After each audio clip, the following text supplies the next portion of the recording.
चलो क्या करना था आज? खत्म हो गया रे ऑप्टिक्स तो। कल एग्जाम है ना, सिर्फ रे ऑप्टिक्स आ रहा है।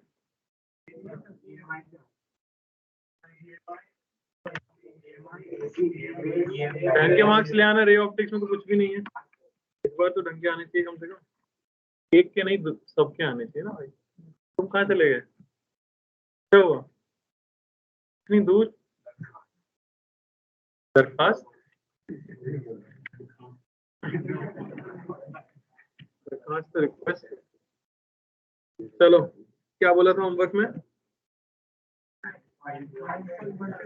कुछ डिस्कस ही नहीं हुआ क्या आज तक?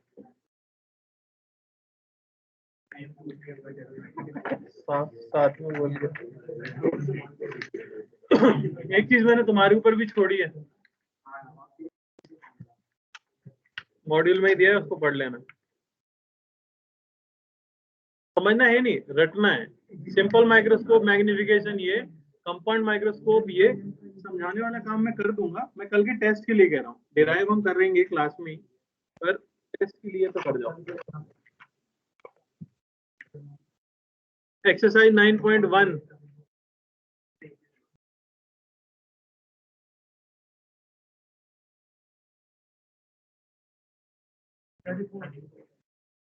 Page number 34, exercise 9.1। Fifth question में डाउट है और कोई?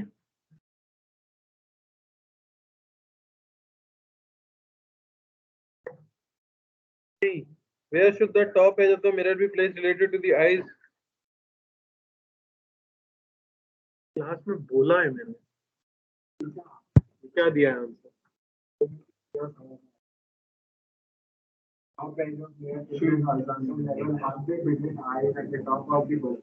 तो वो नहीं आया था हमारा। हमारा आया ग्राउंड से h/2 और उससे ऊपर नहीं, ग्राउंड से h - y/2 और उससे ऊपर h/2।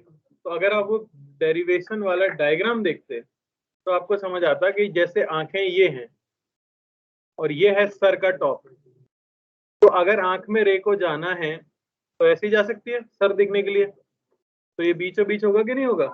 तो मिरर कितना यूज होना चाहिए? सिर्फ ये वाला मिरर यूज होगा, इसके ऊपर तो मिरर की जरूरत नहीं है। तो आंखों से आधा ऊपर। और कोई डाउट? एक्सरसाइज 9.2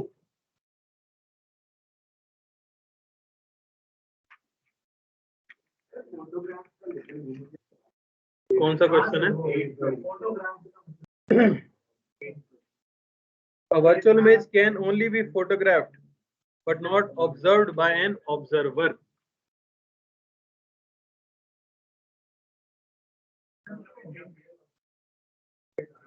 हाँ, कैप्चर कर लेते हैं। किस चीज के लिए? तुम मत बोला करो दर्पण। 1 होगा आंसर। वर्चुअल करके नहीं आए ना तुम दर्पण। हाँ तुम्हारा। ओहो, अरे अरे अरे अरे, ये तो एक नई टेक्निक है सॉल्व करने की। तुम सिर्फ सॉल्व करते हो और ये देखते भी नहीं कि सही है कि नहीं है।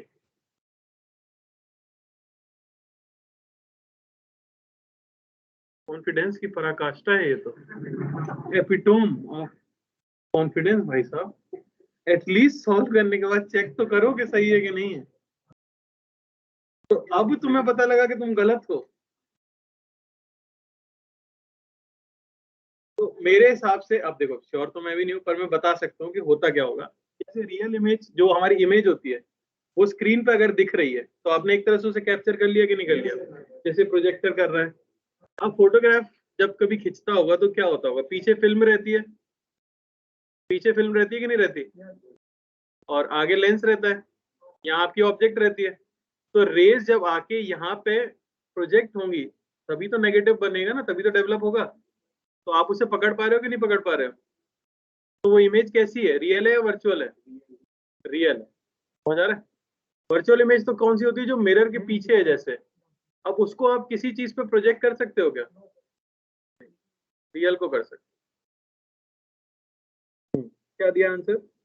Sir answer 4th option. Virtual image can be seen as well as photograph. हाँ, तो फिर या तो फोटोग्राफ का मतलब कुछ और होगा, ये पॉसिबिलिटी एक बचती है बस।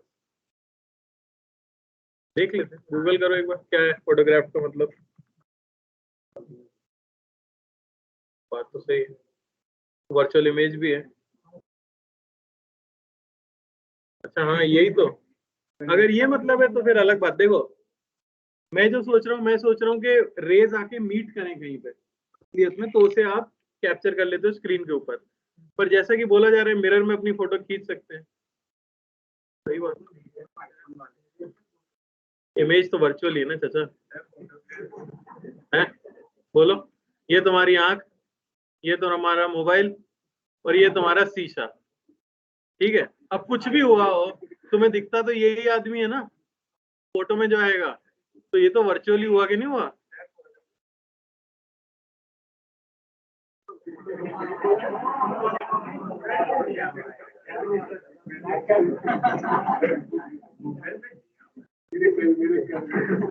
चलो और कोई doubt?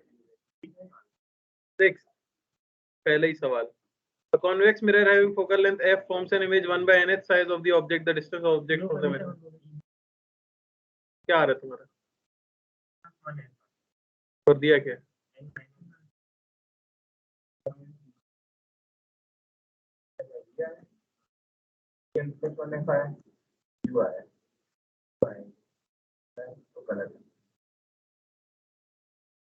Sixth question, A convex mirror having focal length f forms an image 1 by nth size of the object। तो यहाँ से क्या समझ आया, माइनस वी बाई यू, इसकी वैल्यू क्या दे रखी है आपको, 1 by n। तो यहाँ से क्या मिल गया हमें, u इज इक्वल टू, या v is equal to minus u by n कह सकते हैं ना, एक ही बात। अब क्या कहा जा रहा है, the distance of the object from the mirror is, u की वैल्यू पूछी है फोकल लेंथ के टर्म्स में। तो अगर हम लिखें तो क्या लिख सकते हैं, 1 बाय एफ होता है 1 by v minus 1 by u, ठीक है, प्लस देख लो u के टर्म्स में तो क्या मिलेगा, 1 बाय एफ, v को क्या लिख सकता हूँ,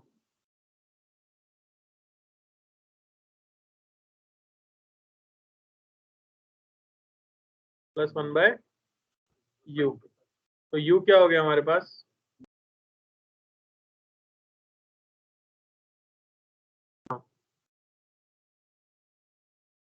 यू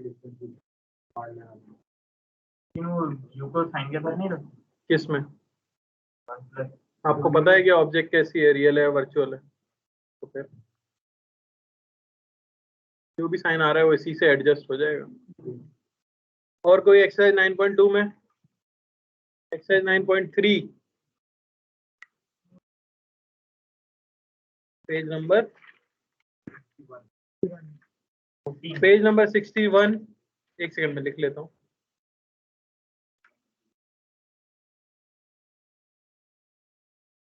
नाइन पॉइंट थ्री, बताइए 9.3 में ऑनलाइन आवाज आ रही है सर 16 क्वेश्चन, 16 सर पूरा 16 कॉम के अलावा 14, 16 और 18 और 19, ठीक है, ऐसे ही मजे में बोल रहे हो। 14, अरे यार दो चीजों हो जाएंगी, पढ़ तो लेने दो पहले। A container contains water up to a height of 20 centimeter and there is a point source at the center of the bottle. The ceiling of the room is 2 meters above the water surface. Reflection is 4 by 3. The ring are floats on the vertically above. Radius of the ring is 15 centimeter. Radius the shadow of the ring of the ceiling is.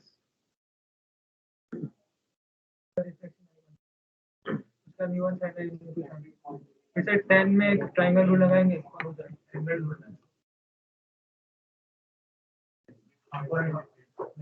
वही करना होगा obviously.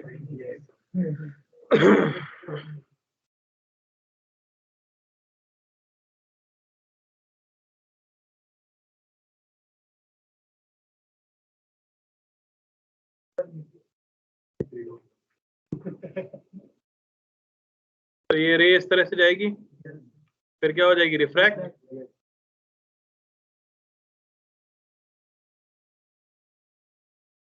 यह है I, यह है R। R निकालना है हमें, तो लिखेंगे 4/3 sin I is equal to sin R। I कितना है आपको दिख रहा है, ये 15 है, ये 20 है, तो tan I की वैल्यू पता है, tan I हो गया 15/20 यानी 3/4, I हो गया 37 डिग्री। अच्छी बात है, तो 4/3 into sine I sin R, 4/3 into 3/5, R यहाँ से आ गया 53 डिग्री।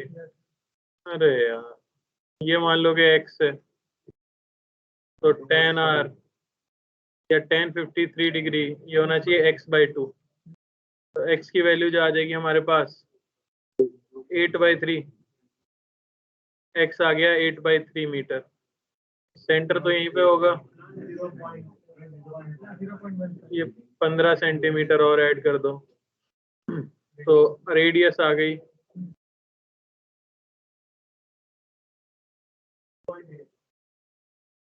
काफी साधारण सवाल। Keeping the radius of the ring 15 centimeter, the level of the water in the liquid is varied when the level of the liquid becomes H. Shadow of the ring disappears, यानी कि TIR हो गया, value of H। इसमें doubt तो नहीं, 14 में हो गया ना क्लियर। 16, जब H कर दें किसकी, लिक्विड का लेवल की हाइट H कर दी गई है, तो क्या हो रहा होगा, देखो ये रिंग है, ये H हो गया, यहाँ से रे जाए और रे इस तरह से निकल जाए तो शैडो नहीं बनेगी, तो क्रिटिकल एंगल आ चुका है। ये अब ये 15 फिक्स है, तो साइन C की वैल्यू आपको पता है 3/4 क्रिटिकल एंगल के लिए, तो tan C निकाल सकते हो।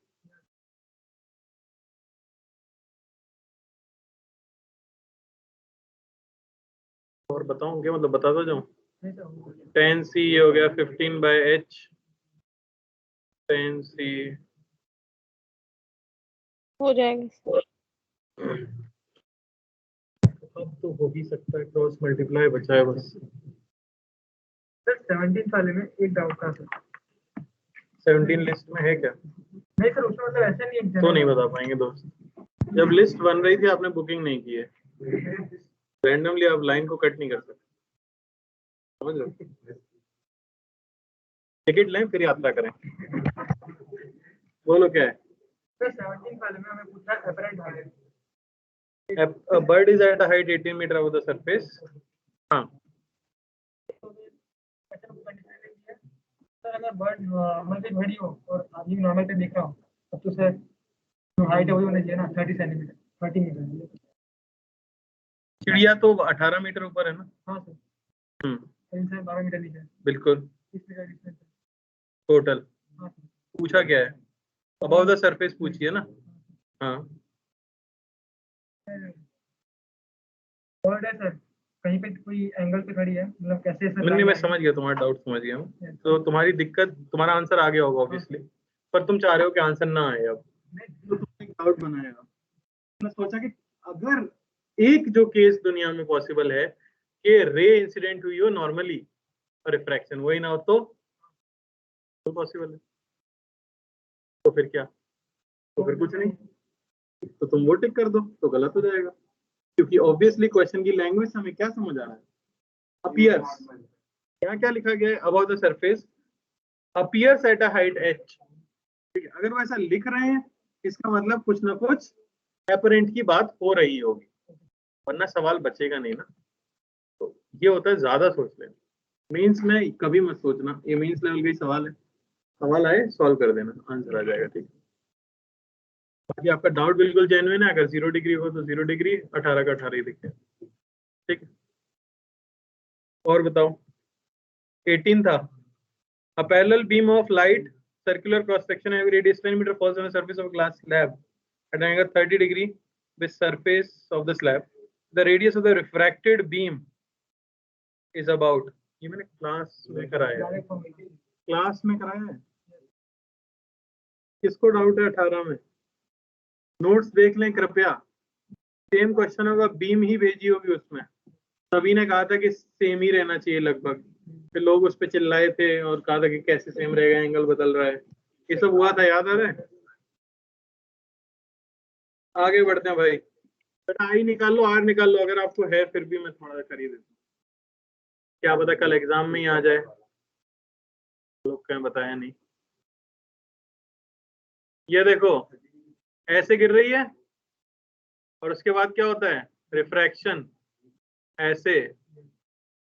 तो अब ये वाली विड्थ आपको निकालनी है, डी डैश कह दो, और ये एक्चुअल विड्थ है डी, ये है आपका आर, और ये है आपका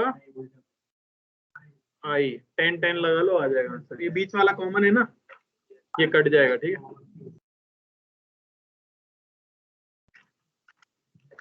पेज नंबर क्या है? 72। मैं तो 90 में पहुंच गया। एक्सरसाइज 9.4 बोलिए भाई। एक्सरसाइज 9.4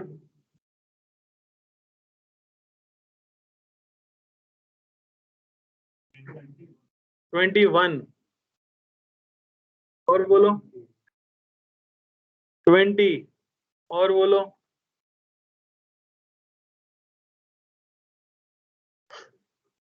अच्छा पहले दो सवाल ही हो गए क्या ये? 20 21 और बहुत बढ़िया।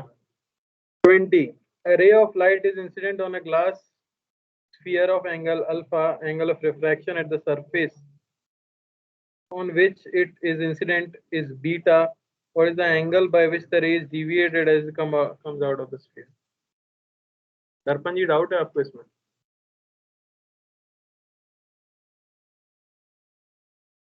ट्वेंटी में किसको? 21 में तुमको भी है?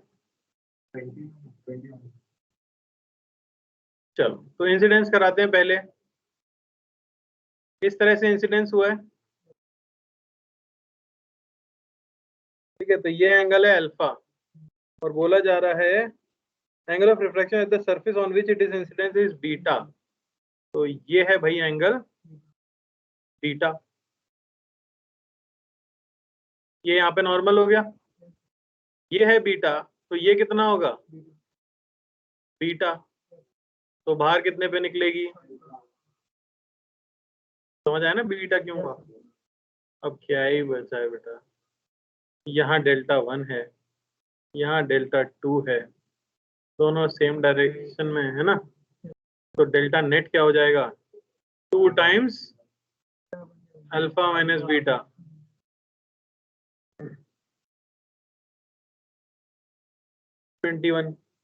The minimum distance between a point object and its real image by a convex lens of focal length f is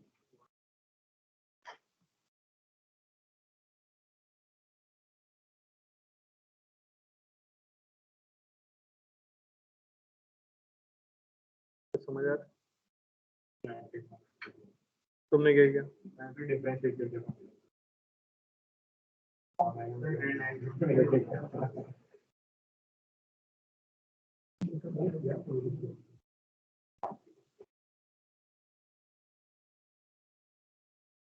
तो रियल इमेज बनानी है। रियल इमेज कब बनती है? जब ऑब्जेक्ट कैसी हो?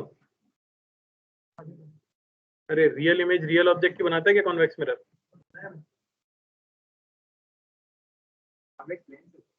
अच्छा लेंस है क्या? तो बिल्कुल बनाता है। क्या बोला है? रियल इमेज, ये कब रियल इमेज बनाता है? क्या था ग्राफ में?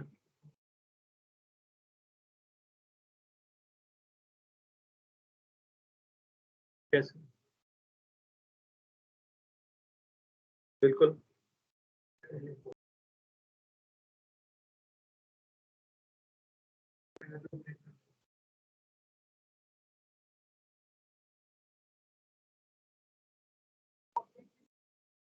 उसको पुट कर दिया।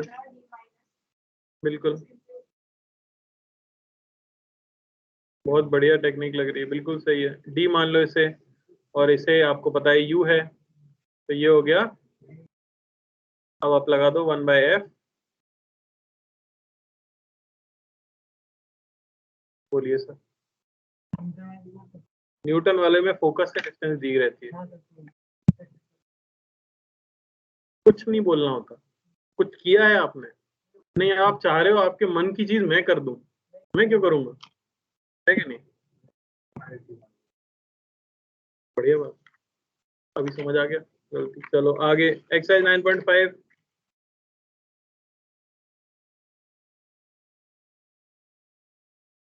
बोलिए।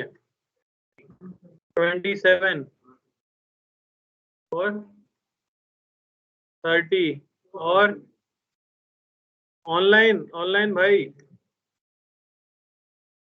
ऑनलाइन वाले लोग।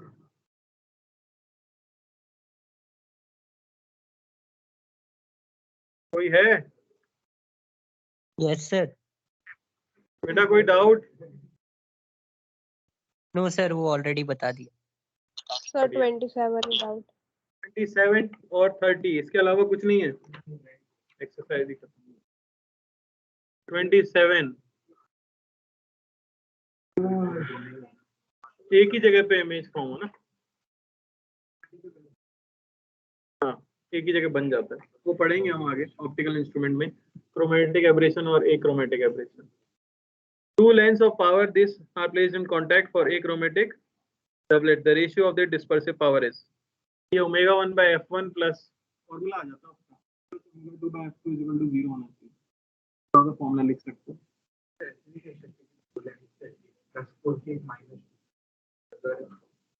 पावर ही अगर 0 आ गया तो आपका डिस्पर्जन नहीं होगा, तो पहले वाले का एक और दूसरे वाले के 2 चाहिए होंगे, तो रेशियो हाफ आएगा। ठीक है, ये भी सोचने का तरीका है। बाकी फॉर्मूला जो आता है वो मैं ये बता दे रहा हूँ, उससे सीधे ओमेगा का रेशियो, फोकल लेंथ का रेशियो मिल जाएगा। ठीक है, इसमें एक नेगेटिव दी रखी है फॉर्मूला। चलिए 27 क्लियर हुआ क्या सबको? अगर नहीं हुआ है तो ये हम ऑप्टिकल इंस्ट्रूमेंट में पढ़ेंगे, ठीक है ना।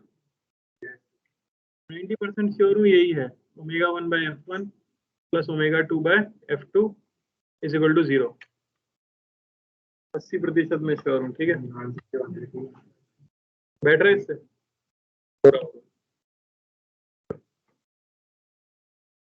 50% तो श्योर हूँ मैं, कम से कम देख लेना एक बार, एनसीईआरटी में दिया होगा ना। 27 हो गया। 30, when a thin plano convex lens polished from its surface behaves like a concave mirror, focal length 40, radius of collision length। इसमें डाउट नहीं होना चाहिए।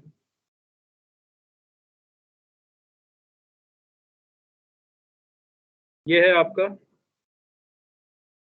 polished from its plane surface, ऐसे कर दिया, behaves like a concave mirror of focal length। तो F net आपको दे रखा है, क्या कह देंगे पहले तो, ये लेंस अगर होता तो इसकी रेडियस मान लो r होती, फोकल लेंथ कैसे निकाल देते आप, 1/f is equal to mu relative -1, rays में इधर से ले आता हूँ, मान लो इधर से, चलो 1/r1 -1 प्लेन सरफेस की तो इनफाइनाइट, तो यहाँ से फोकल लेंथ आ जाती 2r।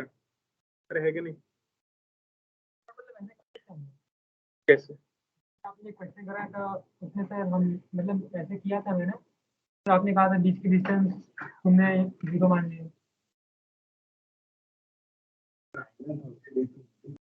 अरे वो नहीं, आपने से करवाया है। कैसा? मैंने फोकल लेंथ तो निकलवाने पे हजारों सवाल करा दिए भाई। बस बाद में। नहीं अभी पूछो तुम, बताओ क्या बात, डाउट आए तभी क्लियर होना चाहिए ना।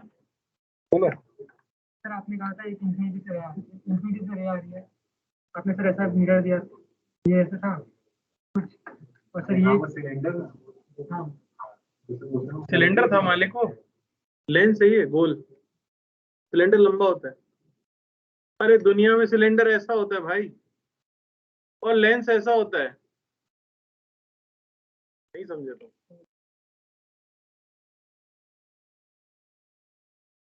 सिलेंडर और स्फीयर के टुकड़े में अंतर नहीं होता क्या? तो फिर, अरे समझ आया? तो फोकल लेंथ क्या आ गई हमारे पास 2r। अब इस कॉम्बिनेशन के लिए एफ नेट क्या कहोगे 1/f नेट, ये क्या होना चाहिए 1/fl fm। अरे है कि नहीं, माइनस आता है फॉर्मूले में, पावर में प्लस आता है ना, मेरे के लिए क्या होता है -1/f। हालांकि उससे फर्क नहीं पड़ेगा क्योंकि इनफाइनाइट फोकल लेंथ हो जाएगी, ठीक है ना, प्लेन मिरर है। तो ये आपको दे रखा है।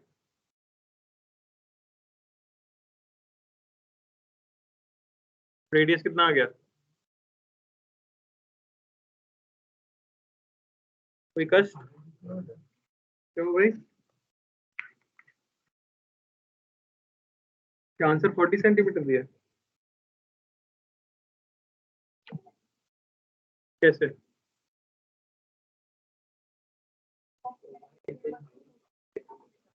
अरे 2/f ऑफ लेंस होता है, कोई बोलता भी नहीं है। राजवर्धन जी आज तुम मतलब हद कर रहे हो। अब आ रहा है 40। और कोई डाउट,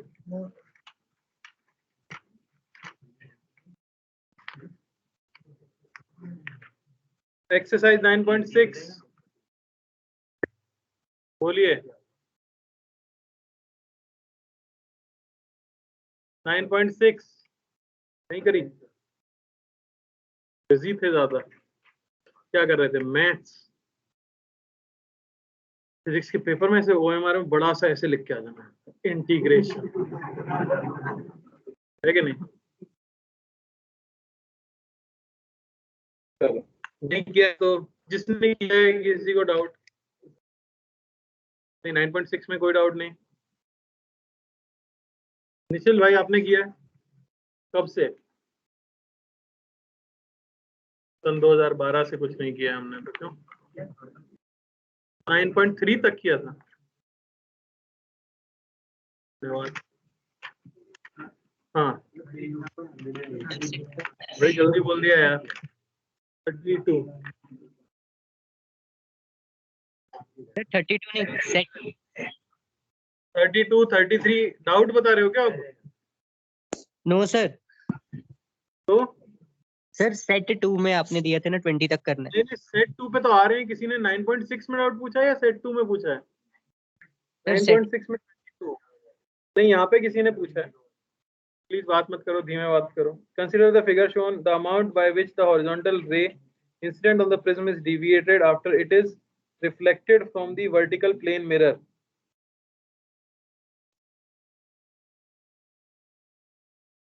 म्यू -1 इंटू ए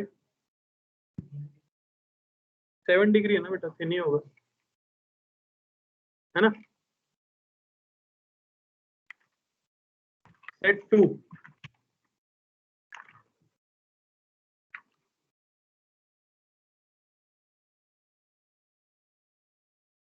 सेट 2 में शुरुआत हुई है 5वें सवाल से। 8 सर 4 रुक जाओ, एक एक करके शुरू कर रहे हैं। 4 5 8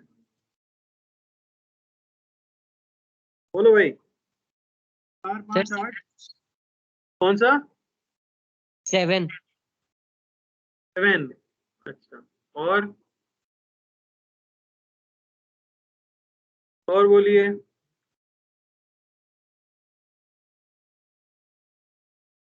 क्या वो करके नहीं है, कोई नहीं करके है तो डाउट ही नहीं है कोई, Sir 20. बोलोगे करके आए हो और अभी डाउट ही नहीं है कोई।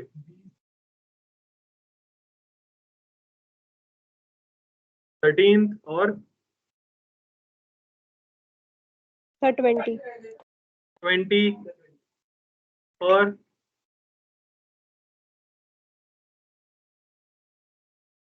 15। तुम लोग क्या मार्क नहीं करते क्या, इतना टाइम कैसे लगता है डाउट बताने में। और नहीं करा, क्या कर रहे थे स्कूल, Sir 18. तो दुख हुआ जान के। और बोलिए बोलिए। अरे बातूनी आदमी, पढ़ नहीं रहे हो? फिजिक्स नहीं पढ़ रहे हैं तुम? कहाँ तक करके आए हो? 9.1 तक किया तो, और कोई डाउट नहीं है? हाँ 4 5 7 8 13 कवर तो हो ही गया होगा। और कोई? बस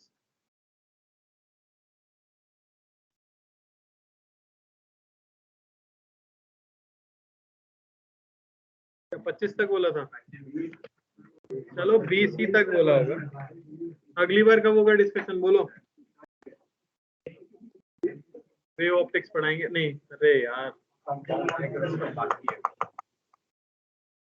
उसको स्किप कर देते, उसको उसके बाद पढ़ा देंगे। ऐसा होता है ना थोड़ा बहुत, तो बहुत बोरिंग है यार वो। वैलिड रीजन है इसका कि मेरा बिल्कुल मन नहीं है भाई। इससे वैलिड क्या होगा? मैं बेमन से पढ़ाऊंगा तो तुम्हें समझ भी नहीं आएगा। करना उसमें कुछ नहीं है, 2 लेंस रखने हैं, इमेज की पोजीशन 25 सेंटीमीटर पे आनी चाहिए लास्ट में, बस इतना सा काम होता है, कर लेंगे। वेव ऑप्टिक्स की भी कब टेस्ट तुम्हारा? 6 तारीख को ना, तब तक सफिशिएंट वेव ऑप्टिक्स पढ़ा देना पड़ेगा, एग्जाम में कुछ कर पाओ। ऐसे ब्लैंक जाओगे तो क्या होगा? वो तो पढ़ा भी नहीं ना कभी वेव ऑप्टिक्स, पढ़ा दिया है पूरा, तो पढ़ा दिया। क्या बोल रहे हैं? किसका? अरे कुछ नहीं दिया भाई, उससे कुछ लेना देना ही नहीं है, कुछ यूज नहीं आएगा उसका, बस थोड़ा बहुत वो फॉर्मूला याद करना है वो बस।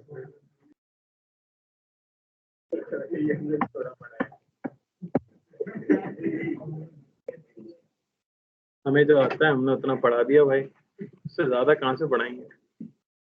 चलो सेट 2, चौथा सवाल। Figure shows a torch sending a parallel beam of fixed light. Fixed plane mirror forms spot on the wall. As the mirror moves towards the spot on the wall moves. कहीं नहीं चलेगा, चल रहा है कहीं?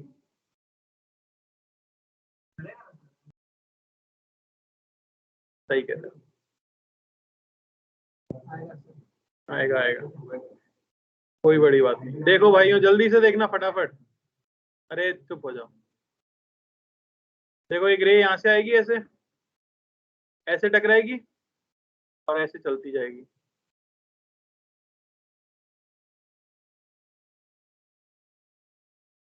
तो ये है अगर थीटा, तो ये भी होगा। तो अगर मैं लिख दूं यहाँ से tan थीटा, समझ रहे हो? इसको मैं कह दूं x और इसको मैं कह दूं, बात मत करो यार,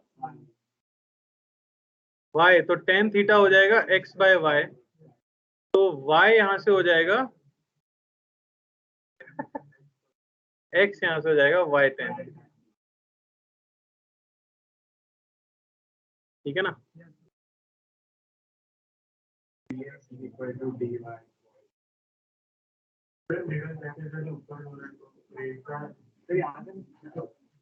संयम तो रखो थोड़ा, थोड़ा सा बस। अगर डिफरेंशिएट करें हम तो हमें क्या मिलेगा? यहाँ से dx by dt is equal to tan theta into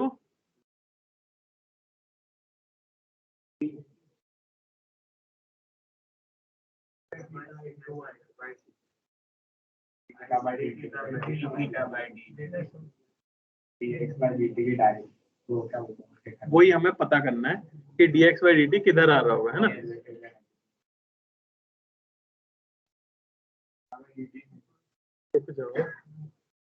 अब देखो dy बाई dt, y लगातार क्या हो रहा है? डिक्रीज हो रहा है। tan थीटा तो कैसा आएगा?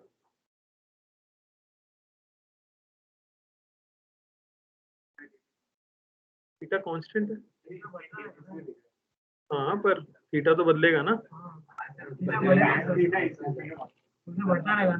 इस इंस्टेंट की बात नहीं हो रही, जनरल बात हो रही है ना। ये तो थीटा बदल रहा होगा कि नहीं बदल रहा होगा? अच्छा क्या बोल रहा है अभिलाष?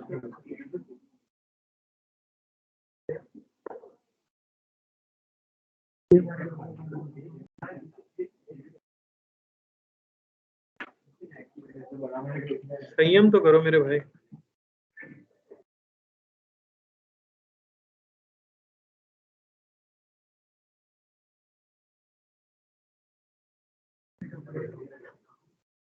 आंसर मूव होता हुआ दिया है, देखना एक बार आंसर। Towards the torch. हाँ बोलो बोलो।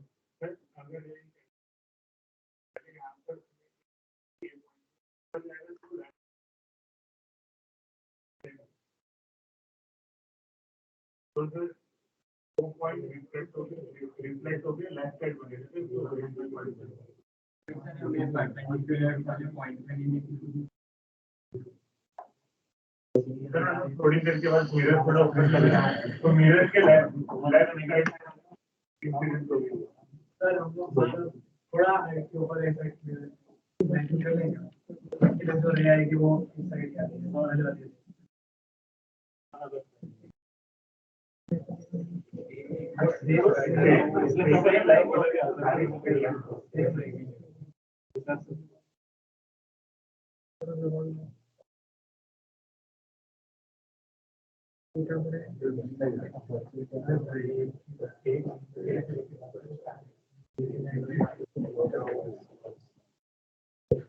थीटा बदलने की रेट नहीं पता क्या हमें? जब तो जीरो हो जाएगा ना थीटा बाय थीटा का कांस्टेंट इंसिडेंट ये हमेशा कांस्टेंट रहेगा।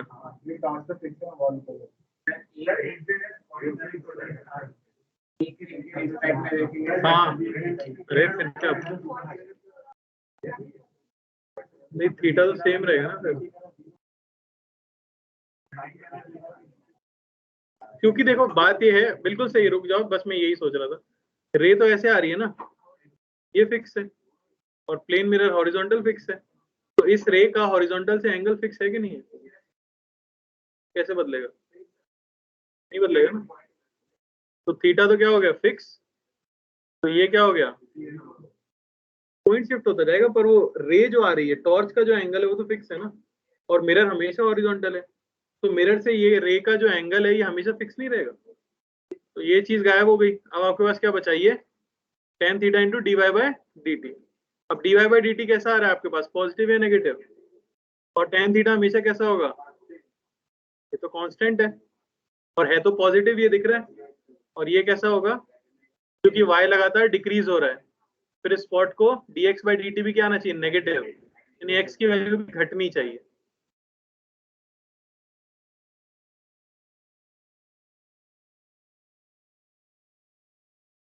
चलो ठीक है,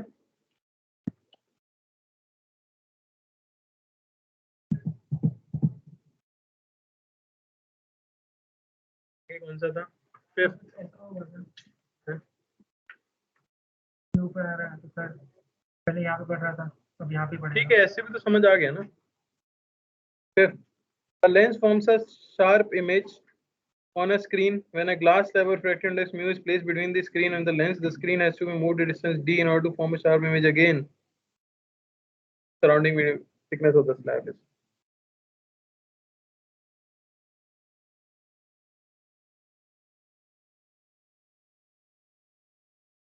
Sharp image on a screen मतलब real image, समझ आया? तो लेंस और स्क्रीन के बीच में एक स्लैब रखी गई है, ठीक है,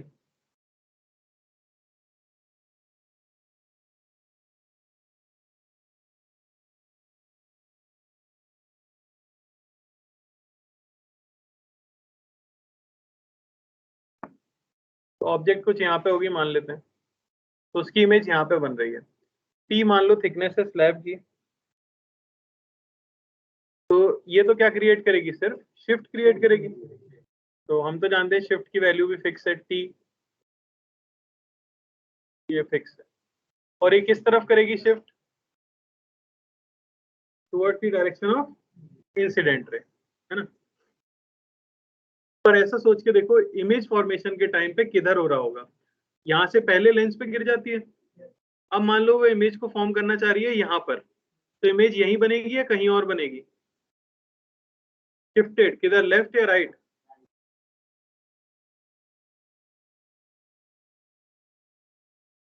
टुवर्ड्स इंसिडेंट रे लेफ्ट है।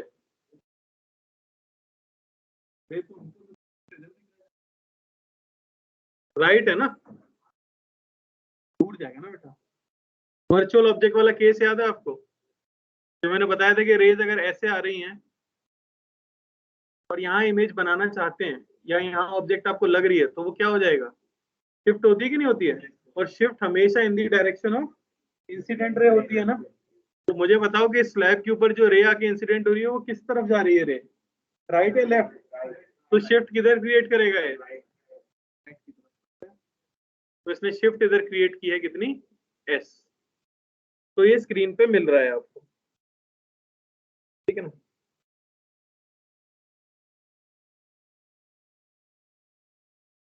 अब क्या बोला जा रहा है,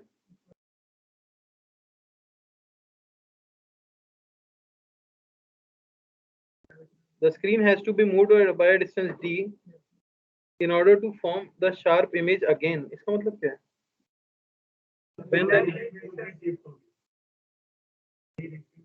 अच्छा, पहले शार्प इमेज बना रहा था, अब शिफ्ट कितना करना पड़ेगा?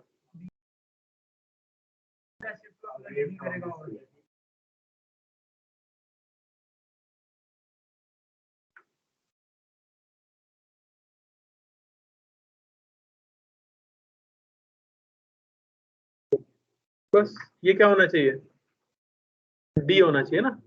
जो भी ये शिफ्ट क्रिएट कर रहा है, पहले यहाँ पे बन रही थी, अब उतना ही तो आप स्क्रीन को शिफ्ट कर दोगे, जैसे डी के इक्वल कर दो, यहाँ से जो भी आंसर आ रहा है वही होगा। कोई डाउट? अरे बोलो। अरे महाराज, पहले इमेज बन रही है, अब क्या हो रहा है कि जैसे स्लैब रखोगे, अब इमेज वहां बन पाएगी क्या? शिफ्ट हो जाएगी, कितने से, एस। तो फिर आपको स्क्रीन को भी कितने से शिफ्ट करना पड़ेगा? वो उन्होंने कहा डी है, तो दोनों को क्या कर देंगे, इक्वेट। किसने बोला इस साइड करना पड़ेगा स्क्रीन को? किसने बोला? मैंने डायग्राम बनाया, तुम्हारी दिक्कत ये हो गई कि तुमने, नहीं मैंने कोई समय तो, ये देखो, हाँ बिल्कुल सही समझ गए। ये इस तरह से जाके स्क्रीन पे बनना चाह रही थी, यहाँ स्क्रीन रखी हुई है। अब वो कह रहे हैं स्क्रीन को हमें डी से शिफ्ट करना पड़ा क्योंकि ये आ गई, क्योंकि इसने क्या किया होगा, शिफ्ट कर दी होगी उसकी पोजीशन, ये distance s, s is equal to d हमने कर दिया। मेरा कौन सा लेंस को फिर उसी हिसाब से शिफ्ट करते, यू फिर तो काफी कुछ बदल जाता, क्योंकि डी फिक्स है, सिर्फ यू की वैल्यू क्या की जाए ताकि वी एग्जैक्टली वहां पे फॉर्म हो। फिर मानना पड़ेगा तुम्हें कुछ एक्स होगा, फिर एक्स प्लस वी मिलके डी होना चाहिए टोटल, मुश्किल हो जाता सवाल। कौन सा है इसके बाद, 8th, spherical paper weight made of glass, an object is embedded at a distance of 5 centimeter in its center, from its center. What is the apparent position of the object when seen from the opposite side?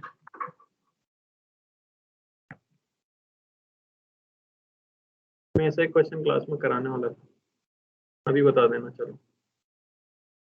तो ये sphere है और ये centre है सी, object यहाँ पे है ओ, ये डिस्टेंस आपको दे दिया गया है 5 सेंटीमीटर।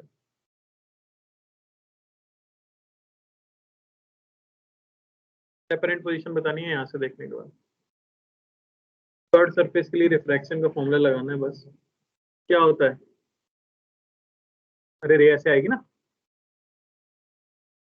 और कुछ जो भी इसकी आंख में जा रही होगी, तो क्या लगाओगे, n2 by v minus n1 by u, n2 minus n1 by r।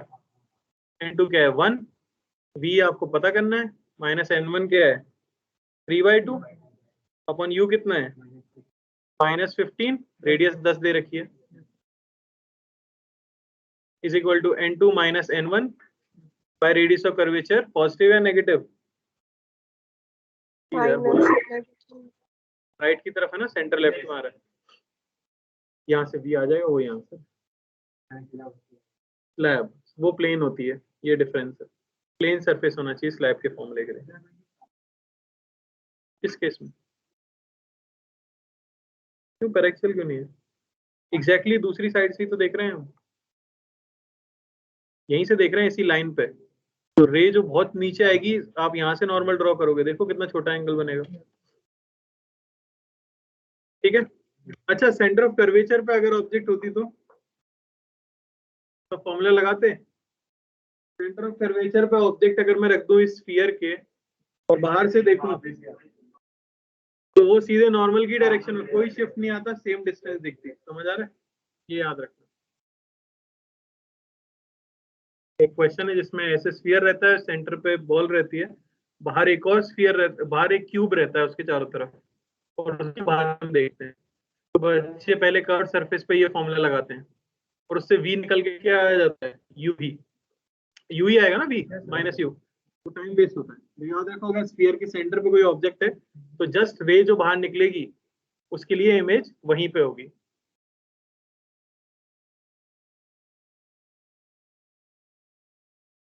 ये कह रहा हूं मैं, यहाँ पे अगर ऑब्जेक्ट है तो यहाँ से रे सीधी की सीधी निकल जाएगी। फिर आप सीधे इस सरफेस के लिए कौन सा फॉर्मूला लगा सकते हो, या एपरेंट डेप्थ वाला d डैश, ये एक्चुअली d दिखेगा, तो इस सरफेस के लिए क्या लिख सकते हैं, d dash is mu relative into d। याद है?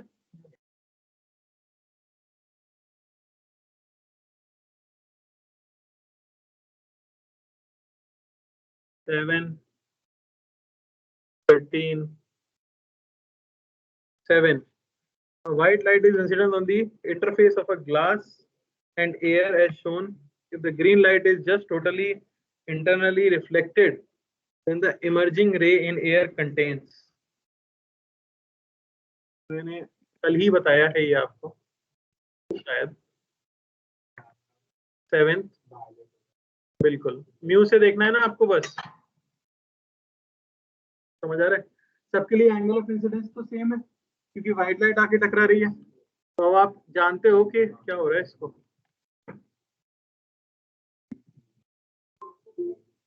अरे कोई कुछ कर रहा है क्या? खाली है मेरा अकाउंट यार, मत करो ट्राई। तुम भी डिसअपॉइंट दोगे, मैं भी डिसअपॉइंट होंगे, कोई फायदा नहीं।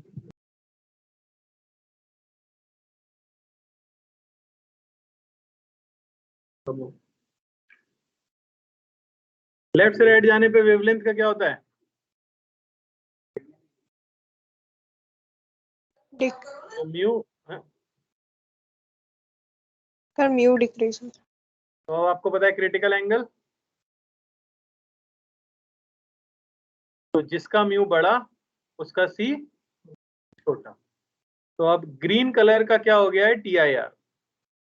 तो इससे बड़ा जिनका म्यू होगा वो सब पार कर जाएंगे, इससे छोटा जिनका म्यू होगा, समझ आ रहा है? इस तरह से देखना था 25 फॉर्मूला से। क्लियर है? जिनका डाउट था 13, a thin lens of focal length f and aperture diameter d forms an image of density I. Now the outer part extending from r/2 to r blackened. ठीक है, focal length of the lens and intensity becomes, चलो देखो फटाफट देखना। तो ऐसे lens है, तो आपने क्या किया, रेडियस ऑफ एपरेचर r दे रखा है, उसका मतलब ये वाला रेडियस r है, ये वाला, समझ रहे हो ना, साइज जिससे लेंस का पता चलता है। तो r/2 से लेके r तक जो है पोर्शन, उसको ब्लैकन कर दिया इस तरह से, लाइट यहाँ से पार नहीं हो सकती। इससे फोकल लेंथ पे कोई फर्क पड़ेगा? फोकल लेंथ सेम रहेगी। क्या इंटेंसिटी पे कोई फर्क पड़ेगा? इंटेंसिटी पहले आप कह सकते हो कि I1, ये पावर अपन जो भी डिस्टेंस होगी इंटेंसिटी पर ना, तो सीधे किससे प्रोपोर्शनल होगी, एरिया से होगी कि नहीं होगी? नहीं समझ आ रहा। कहीं पे सोर्स है मान लो O, और ये डिस्टेंस है d। तो मुझे बताओ इसके ऊपर जो गिरने वाली इंटेंसिटी है वो कितनी होगी? लेंस के ऊपर इंसिडेंट इंटेंसिटी कितनी होगी?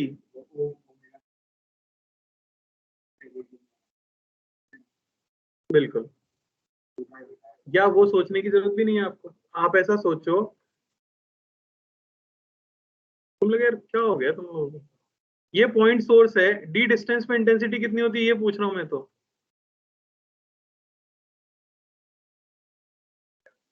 ये होती है। अब इसमें एनर्जी कितनी गिर रही है ये निकालना है अगर मुझे,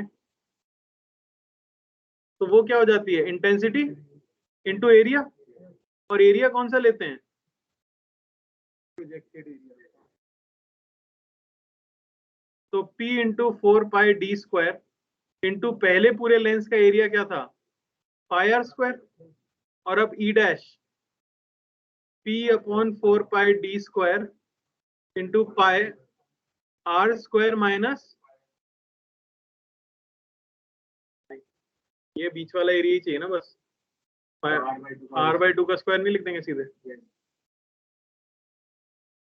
अरे ये बीच वाला एरिया इधर बस इससे आना चाहिए। पढ़ो यार प्लीज, बहुत बुरी स्थिति है। ठीक है, और कौन सा है? अगर ये आसान चैप्टर भी नहीं कर पाए ना तो फिर दुख होगा बाद में। 15, 18, 20, 15। Two prisms of same glass are stuck together without gap as shown. Find the angle of incidence I on face AC such that deviation produced in the combination is minimum.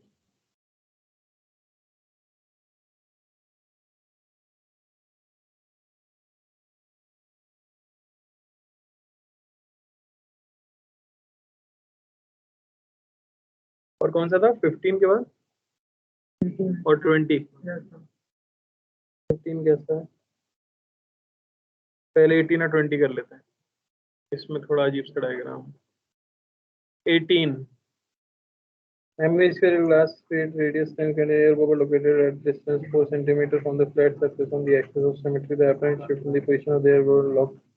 यार अब ये तो नहीं बताएंगे, अभी बताया है, दोबारा कैसे कोई पूछ सकता है?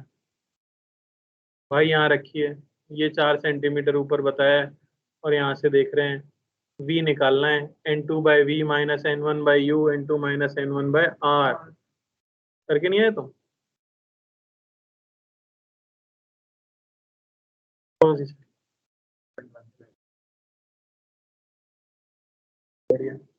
20 a glass cube of h और 5 वो हो सेंटीमीटर। गया। क्या हो गया? हाँ ये तो वही TIR वाला है 15। यस।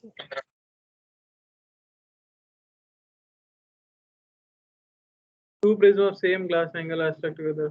ये तो पढ़ लेंगे।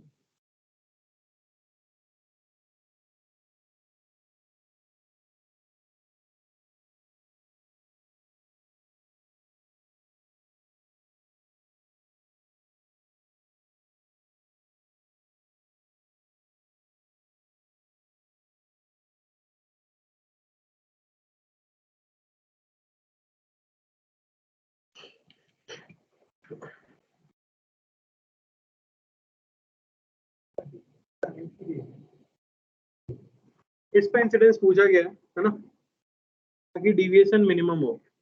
तो एक प्रिज्म से जो डिविएशन होता है वो क्या आता है? I+E।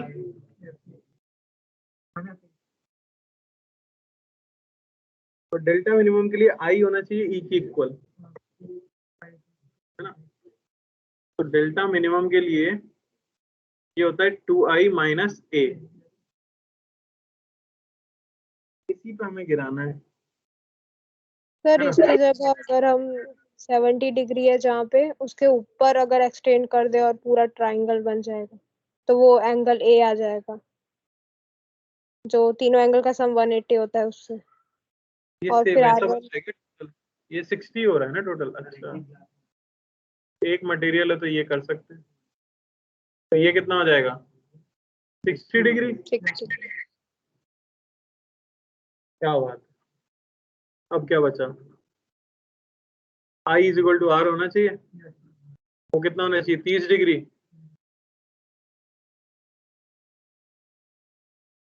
एक डिफरेंस देखो, लेकिन सोच नहीं पा रहे हो तुम इस चैप्टर में ना, थोड़ा करो यार, कुछ गड़बड़ हो जाएगी वरना।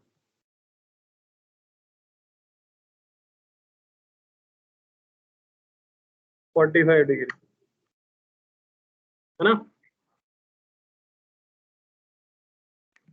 यस। और बोलो,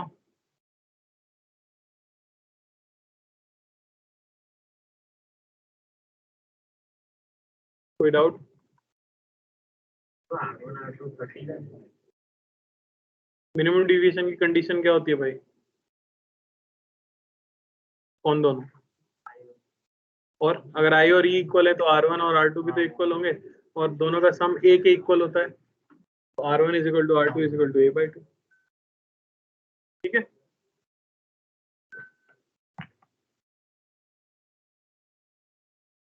हाँ बोलो।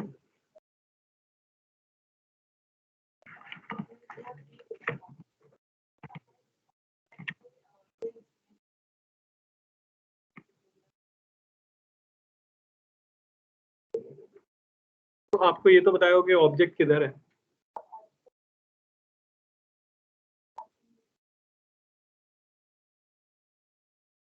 ठीक है, तो आप अपने डायग्राम के हिसाब से कर लो सॉल्व। जैसे मान लो एक लेंस है, कोई सा भी हो सकता है, कॉन्वेक्स कुछ कॉन्वेक्स है मान लो। अब उन्होंने कह दिया object is at a distance और इमेज पे फॉर्म हुई है, तो ऑब्जेक्ट को आप मान लो 10 सेंटीमीटर पे, ठीक है, मैंने मान लिया लेफ्ट में। तो अब मेरे सवाल के हिसाब से अगर मैंने ऑब्जेक्ट को यहाँ माना है, तो अब लेंस के ऊपर रेज जो जाएंगी वो कहाँ से निकलती होंगी, ऑब्वियसली ऑब्जेक्ट से, तो वो जाएंगी कैसे, ऐसे ही जा सकती हैं, तो मेरे लिए ये डायरेक्शन हमेशा पॉजिटिव हो गई। समझ आया? उन्होंने कुछ बताया नहीं है, उन्होंने सिर्फ क्या कहा, इमेज और फोकल लेंथ दिया है, निकालना है, फाइंड करना है। तो यू दे रखा है आपको 10, बी दे रखा है आपको 40, और आपको फोकल लेंथ फाइंड करना है। ठीक है, तो आप मान के करो, देखो उससे भी आएगा। मैं मान लेता हूँ यहाँ पे फॉर्म हो जाता है, हाँ ये 40 सेंटीमीटर, तो फोकल लेंथ आनी कैसी चाहिए, पॉजिटिव आनी चाहिए, बस मैं यही चेक कर लूंगा। मैं कह दूंगा 1/f ये होना चाहिए 1/v, कैसा है +40 -1/u, पॉजिटिव आ जा रहा है। इसकी जगह अगर मैं लेफ्ट में मान लेता इमेज, तो मैं क्या लिखता है यहाँ पे -1/40, उससे भी पॉजिटिव आ रहा है।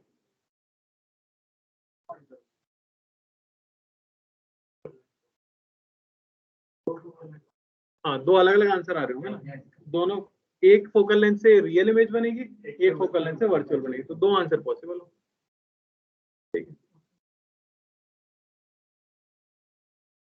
और कुछ तो नहीं है, हम नहीं कर रहे, पूरा मन होगा तुम्हारा क्लास छोड़ दी जाए, है ना, ताकि तुम विराट कोहली की बात कर सको बस। लिख लो आगे, पढ़ा देता हूँ। इंटेंसिटी पे तुम्हारी हालत खराब दिखी है मुझे सब लोगों की, तो उसी पे पढ़ लेते हैं थोड़ा सा। ये क्वेश्चन भी आ सकते हैं जो आपको दिक्कत दें, ठीक है। इंटेंसिटी पर वो तो मैं बता चुका ना, P/4πd² और इनटू प्रोजेक्टेड एरिया, वो तो बता चुका हूँ मैं। देख लो, intensity of image, intensity of image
यहाँ पे दिया गया है इफ द इंटेंसिटी या if the power of O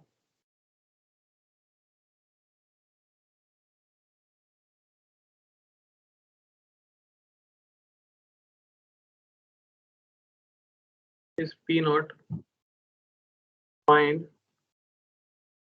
the intensity of image formed after reflection from the plane mirror.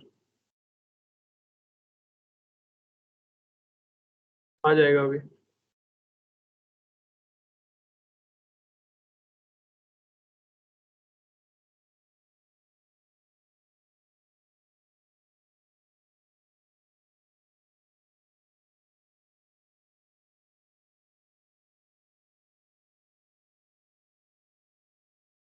ठीक है ना, फर्स्ट रिफ्लेक्शन मानना है आपको, first reflection on concave mirror.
एक second, power of sources P naught, find the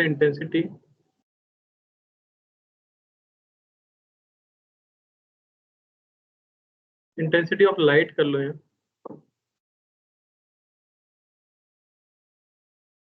intensity of light at point P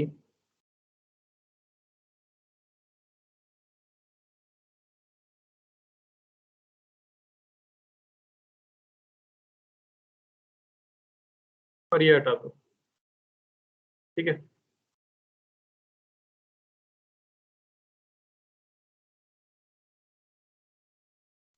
तो एक particular type of question है जो कि रे ऑप्टिक्स और इंटेंसिटी वाले टॉपिक को मर्ज करके बनाया जाता है।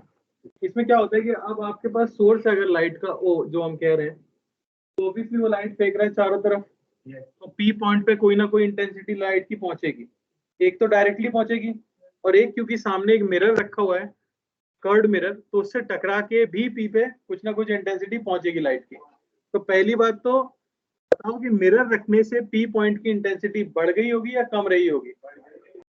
समझ आ रहा है? वो वही आपको बताना है कि टोटल इंटेंसिटी कितनी हो गई होगी। ठीक है ना, पावर P नॉट है अगर तो प्लेन मिरर नहीं है, ठीक है ना, बस ऐसे ही है, कोई जगह है P पॉइंट, उसका यूज नहीं किया मैंने, हम वो भी सकते हैं, क्वेश्चन बता दूंगा मैं कैसे कैसे आता है। दो रिफ्लेक्शन भी ले सकते हैं पर अभी एक रिफ्लेक्शन लिया है।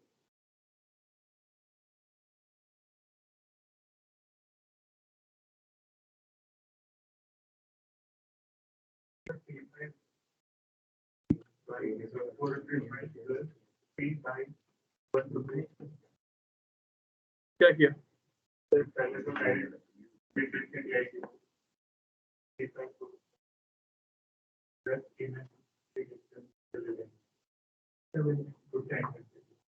सही,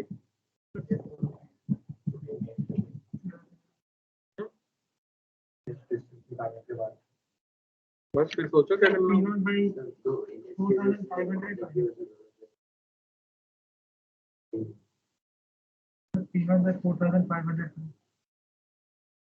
P नॉट बाय 4,500 तो पहले तो डायरेक्ट इंटेंसिटी बताओ। एक रे जो यहाँ से जा रही होगी ऐसे, उसकी वजह से डायरेक्ट इंटेंसिटी आ जाएगी कुछ I1। तो I1 तो मैं क्या कह सकता हूँ, सिंपली क्या हो जाएगा, P0 बाय 4 पाई 0.2 का स्क्वायर, ठीक है ना। इंटेंसिटी माने जो कि डायरेक्टली आई है, कोई दिक्कत इसमें। दूसरा क्या हो रहा होगा कि रेज ऐसे जा रही होंगी, इससे टकरा रही होंगी और फिर इसके पास आ रही होगी कुछ ना कुछ, है ना। तो लाइट कुछ ना कुछ तो यहाँ पे आएगी आएगी। तो हम इमेज की लोकेशन निकाल लेते हैं। तो हम कहेंगे 1/f ये होना चाहिए 1/v प्लस 1/u। तो 1/f फोकल लेंथ नेगेटिव है, 1/v माइनस 1/30, समझ आया। अच्छा रेडियस दिया, 0.4 तो v यहाँ से क्या आया, -16 -15।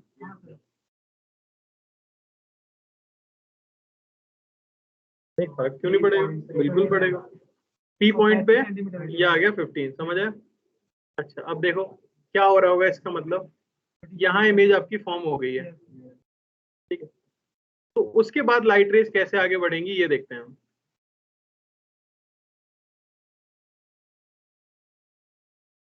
यहाँ आपकी इमेज फॉर्म हो गई, क्या वो सेम इंटेंसिटी की फॉर्म हुई होगी जिसकी आपकी ऑब्जेक्ट है, मतलब हाँ सेम पावर होगी कि नहीं होगी। जितनी भी रेज जाके मिरर पे टकराई हैं ऑब्जेक्ट से निकल के, वो सभी के सभी वहां पे आके गिरी है कि नहीं गिरी है, तो पावर तो सेम ही आने वाली है। क्या बोल रहा इसके लिए नहीं तो जरूरी है, बताओ। निकल गई तो निकल गई, उससे क्या फर्क पड़ रहा है। पावर की बात हो रही है, टोटल एनर्जी की बात नहीं हो रही। टोटल एनर्जी तो चारों तरफ फैली हुई है, पावर तो सेम ही रीच होती है ना, ठीक है। तो हम क्या मान लेंगे कि इमेज की पावर अब क्या आ चुकी है, P। इमेज यहाँ से 15 पे बनी है, ये डिस्टेंस टोटल 50 था, तो कितना बचेगा। तो अब यहाँ से रेज जाके भी इस पूरे रीजन में गिरेंगी, पर वो क्या है, इतनी पैरेक्सियल रेज है कि हम मानते हैं वो P पॉइंट ही है। एक पॉइंट पे थोड़ी ना मिलने वाली है रेज, तो ऐसे जाएगी कि नहीं जाएगी, इसके बाद ऐसे और ऐसे कोन जैसा बन रहा होगा ना, पर हम क्या मान लेते हैं उसे, एक पॉइंट ही मान लेते हैं। तो समझ आ रहा है, क्योंकि बहुत छोटे छोटे एंगल पे चीजें हो रही हैं। बोलो किसमें, उसकी वजह से ये लिखा है जो मैंने, हाँ उसमें तो हमने ये माना है, बिल्कुल कोन बनेगा लेकिन उसको बहुत छोटा माना है हमने, समझ आ रहा है। ये तो मैंने इस पॉइंट पे निकाल दिया, तुम कंफ्यूज क्यों हो रहे हो। एक सोर्स है, एक पॉइंट पे तो इंटेंसिटी आप निकाल ही सकते हो डायरेक्टली, वो तो इस पॉइंट पे डायरेक्टली आ जाती है। कोन का क्या मतलब है उसमें, रेज का पाथ वो है यार, देख पूरा ड्रॉ ही करना पड़ेगा। मैंने इसलिए बताया कि कोई ये सोच सकता है कि जो भी एनर्जी यहाँ से आ रही है वो सारी की सारी पी पे तो नहीं आ रही है ना, तो सारी की सारी पी पे क्यों मान रहे हो। पी पे इसलिए मान रहे हैं क्योंकि सारी रेस पेरेक्सियल मानी है हमने, समझ आया। तो पी पे जो रिफ्लेक्टेड इंटेंसिटी आएगी उसे मैं क्या कह सकता हूँ, P0 बाय 4 पाई, और इन दोनों को ऐड कर दूंगा। सर हम लोग इमेज को एक और हम लोग मिरर पे क्यों नहीं मान रहे कि वहां से तो एक और सोर्स ऑफ लाइट मान के तुम ये मान के चलो ना, जो भी एनर्जी है या जो टोटल पावर है वो कहाँ से निकल रही थी, ऑब्जेक्ट से निकल रही थी। अब उसकी एक इमेज फॉर्म हुई है, तो वही तो उसका तरह से रिप्लेस किया गया है कि नहीं किया गया है। अगर आप यहाँ पे मान लेते हो सोर्स, तो उन रेज का तो कोई डायरेक्शन फिक्स नहीं है ना, ओरिजिनेट होती हुई तो नहीं दिख रही ना वहां से। यहाँ मैं ये कह सकता हूँ कि यहाँ पे रेज आ रही थी, रेज आके यहाँ पे मीट हुई, यानी सारी रेज आके यहाँ पे मीट हुई और यहीं से फिर पैदा होकर आगे बढ़ी है। हाँ, जबकि यहाँ देखा जाए तो वो चीज नहीं है ना, ठीक है। तो हो सकता है ये क्वेश्चन आए क्लास एग्जाम में, मुश्किल लग रहा है वैसे तो मुझे, नहीं आएगा। वर्चुअल इमेज अगर बन जाती,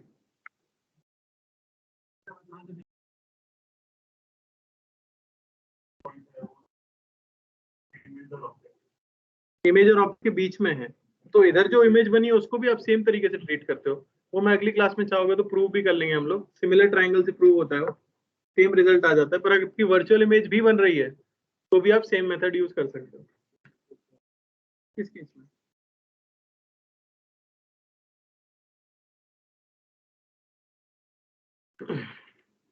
ये आपकी एक्सिस है, ये आपका पॉइंट P है, और यहाँ आप कह रहे हो रेज इस तरह से जा रही हैं और यहाँ कहीं इमेज बन रही है, यही कहना चाह रहे हो?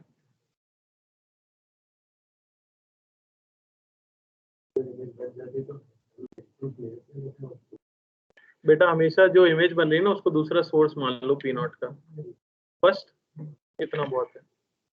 अगली क्लास में जब हम मिलेंगे तो मैं उसको सिमेट्री से करके, मतलब सिमिलर ट्रायंगल से करके बता दूंगा। सर इसका आंसर 61 मेरे बताने का बस अभी मतलब ये था कि अगर कल क्वेश्चन आ जाए तो कैसे डील करना है। एक ऑब्जेक्ट आपके लिए सोर्स हो गई और एक उसकी इमेज आपके लिए सोर्स हो गई, और नेट इंटेंसिटी निकाल दें P/4πr²। ठीक है, चलो